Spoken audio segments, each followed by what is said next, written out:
kita tidak lagi hidup di bawah hukum-hukum.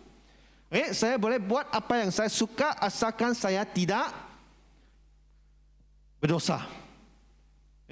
Dengan kata lain, selagi saya suka, saya buat sajalah. Kerana saya tidak lagi mengikut apa yang ditulis di dalam hukum-hukum ataupun undang-undang di dalam Perjanjian Lama. Nah, tetapi ini adalah salah kerana Paulus juga menentang kepada kumpulan ini. Kerana Paulus berkata, jika demikian, apakah yang hendak kita katakan? Bolehkah kita bertekun dalam dosa supaya semakin bertambah kasih karunia itu? Sekali-kali tidak. Bukankah kita telah mati bagi dosa? Bagaimana kita masih dapat hidup di dalamnya? Nah, kumpulan orang ini, mereka melihat undang-undang macam lesson. Sebagai orang Kristian, kita sudah percaya kepada Yesus, kita hidup di bawah perjanjian kasih karunia. Nah, ada orang Kristian pada zaman sekarang generasi kumpulan Kristian ini, mereka melihat kasih karunia sebagai satu kurnia daripada Tuhan.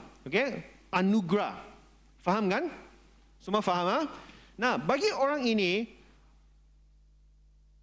untuk mereka mendapatkan lebih banyak kasih karunia, ada cara dia. Adalah berdosa dengan berdosa lebih banyak lagi. Semakin banyak dosa saya lakukan, semakin banyak kasih karunia yang saya terima daripada Tuhan. Tetapi ini adalah salah. Kerana Paulus sudah katakan bahawa kita sudah mati bagi dosa. Dan bagaimana kita boleh hidup dengan dosa lagi? Nah, kumpulan yang kedua adalah legalisme. Legalisme adalah kumpulan yang membina pagar supaya memastikan mereka tidak berdosa lagi. Ini adalah orang-orang Farisi. Apa yang dikatakan di dalam hukum Musa, mereka akan tambah dia. Contoh, saya beri kamu satu contoh. Adalah di Kejadian pasal 3, apa yang berlaku kepada Hawa. Kalau kamu masih ingat, seekor ular yang paling cerdik dari segala binatang di darat yang dijadikan oleh Tuhan Allah. Ular itu berkata kepada perempuan itu, tentulah Allah berfirman, semua pohon dalam taman ini jangan kamu makan buahnya, bukan? Lalu perempuan itu berkata kepada ular itu, buah pohon-pohonan dalam taman itu boleh kami makan, tetapi tentang buah pohon yang ada di tengah-tengah taman, Allah berfirman, jangan kamu makan ataupun raba buah itu. Nanti kamu mati. Nah, apa yang difirmankan oleh Tuhan adalah kamu jangan makan. Kalau kamu makan, kamu mati. Tetapi apa yang dikatakan oleh perempuan itu adalah kamu jangan makan, kamu jangan sentuhlah. Raba macam lain sudah itu perkataan kan. Tetapi ini bahasa Indon. Sentuh buah itu. Kerana kalau saya sentuh, saya akan mati. Ini adalah salah satu contoh legalisme. Di mana kita, contohnya Tuhan berkata, jangan kamu membunuh. Kamu tulis semua apa yang boleh dijadikan menjadi pembunuhan, kamu tulis. Pastikan kamu tidak berdosa. Tetapi dua respon ini adalah tidak sah kepada hukum. Kenapa? Kerana Yesus juga menentang dua kumpulan ini. Di dalam Matius. Kerana apa yang Tuhan mahukan bukan hanya ikut apa yang ditulis di dalam hukum, tetapi apa yang saya mau katakan? Apa yang Tuhan mahukan adalah kita faham apa yang ditulis di dalam hukum. Kerana kumpulan orang fasik ini, mereka mematuhi hukum-hukum ini adalah supaya mereka mendapat ganjaran. Tetapi apa yang Tuhan mahukan adalah jangan kamu ikut sahaja dan tidak faham apa yang dimaksudkan di bawah hukum, di belakang hukum itu. Jadi kumpulan ini Tuhan mengutuk mereka kerana kamu hanya respon dengan semangat legalisme. Kerana apa yang kamu mahukan bukan perhubungan mereka dengan Tuhan, tetapi apa yang mereka mahukan hanya sesuatu daripada Dia. Tuhan, minggu ini saya ada datang ke gereja, pastikan peperiksaan saya tepat 100%. Ya, ada seorang pelajar, dia pergi berjumpa dengan pastor dia. Dia meminta pastor dia berdoa untuk dia, kerana peperiksaan sudah hampir. Dan pastor itu pun berdoa untuk pelajar ini. Dan pelajar ini mengucapkan terima kasih kepada pastor dan berjanji kepada pastor bahawa pastor, minggu ini saya akan membaca Injil Matius. Dan saya tahu selepas saya habis Injil Matius, Tuhan akan memberi saya 100% di dalam peperiksaan. Pastor itu terkejut. Kerana sebelum ini, pelajar ini tidak pernah datang ke gereja. Pelajar ini tidak pernah mendengar khotbah. Dan tiba-tiba dia muncul di hadapan pastor ini adalah dia fikir bahawa selagi saya buat apa yang Tuhan mahukan, selagi saya ikut apa yang Tuhan ditulis di dalam Alkitab, pasti Tuhan akan menolong saya. Oleh itu orang fasik pun komplain. Di sini orang Israel mereka komplain, apa bagusnya saya mentaati kamu, kerana apa yang saya buat saya tidak dapat. Orang yang tidak menghormati kamu, tidak mentaati kamu, mereka menjadi kaya. Ini adalah kumpulan yang pertama. Kumpulan yang kedua adalah orang benar. Dan orang benar ini mereka respon dengan hati takut yang hormat. Di dalam ayat 16, kerana mereka menghormati namanya. Nah, di dalam ayat 16, beginilah berbicara satu sama lain orang-orang yang takut akan Tuhan. Kumpulan ini, mereka bukan macam orang-orang fasik yang hanya melakukan sesuatu supaya mereka mendapat ganjaran, tetapi kumpulan ini adalah kumpulan orang yang takut akan Tuhan. Dan inilah apa yang kita mau di dalam kehidupan kita sebagai seorang Kristian. Amin. Kerana di sini, perkataan takut di sini, dalam bahasa Ibrani adalah yare. Sebenarnya takut di dalam bahasa Ibrani ada 3. Yang pertama adalah pahat, yang kedua ada arat, yang ketiga adalah yare.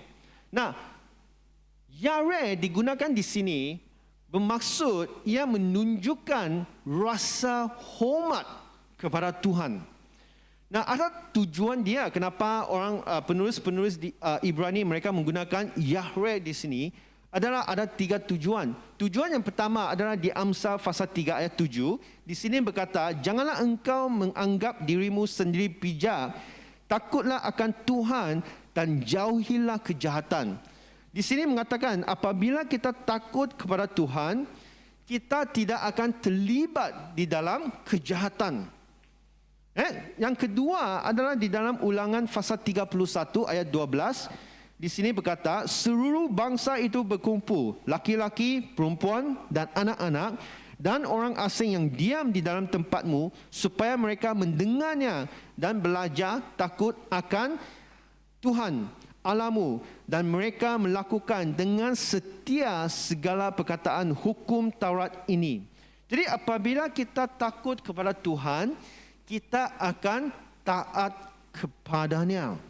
Dan yang ketiga adalah dalam Amsal pasal 9 ayat 10, permulaan hikmat adalah takut akan Tuhan dan mengenal yang Maha Kudus adalah pengertian. Jadi apabila kita takut akan Tuhan, kita akan dikurniakan hikmat ilahi. Jadi ini adalah kumpulan orang yang yare Tuhan kerana mereka faham bahawa apabila kita takut kepada Tuhan, kita tidak akan terlibat di dalam kejahatan. Kita akan taat kepadanya dan kita juga akan dikurniakan hikmat ilahi kepada kita. Dan apa yang berlaku di dalam ayat seterusnya,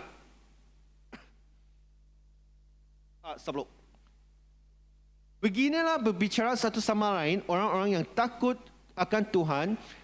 Tuhan memperhatikan dan mendengarnya. Bayangkan, apabila kamu takut kepada Tuhan, Tuhan mula memperhatikan dan mendengar kehidupan kamu. Dan apa yang berlaku adalah sebuah kitab peringatan.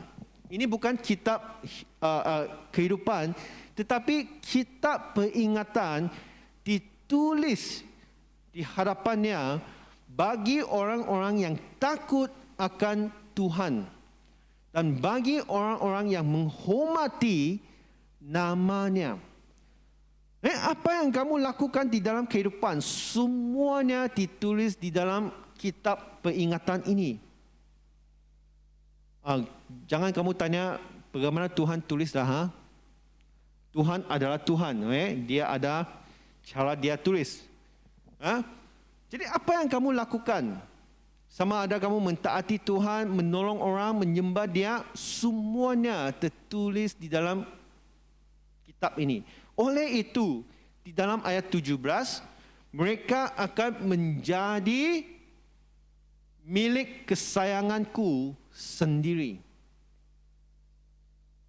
Firman Tuhan semesta alam, pada hari yang ku siapkan, aku akan mengasihani mereka sama seperti menyayangi anaknya yang melayani dia.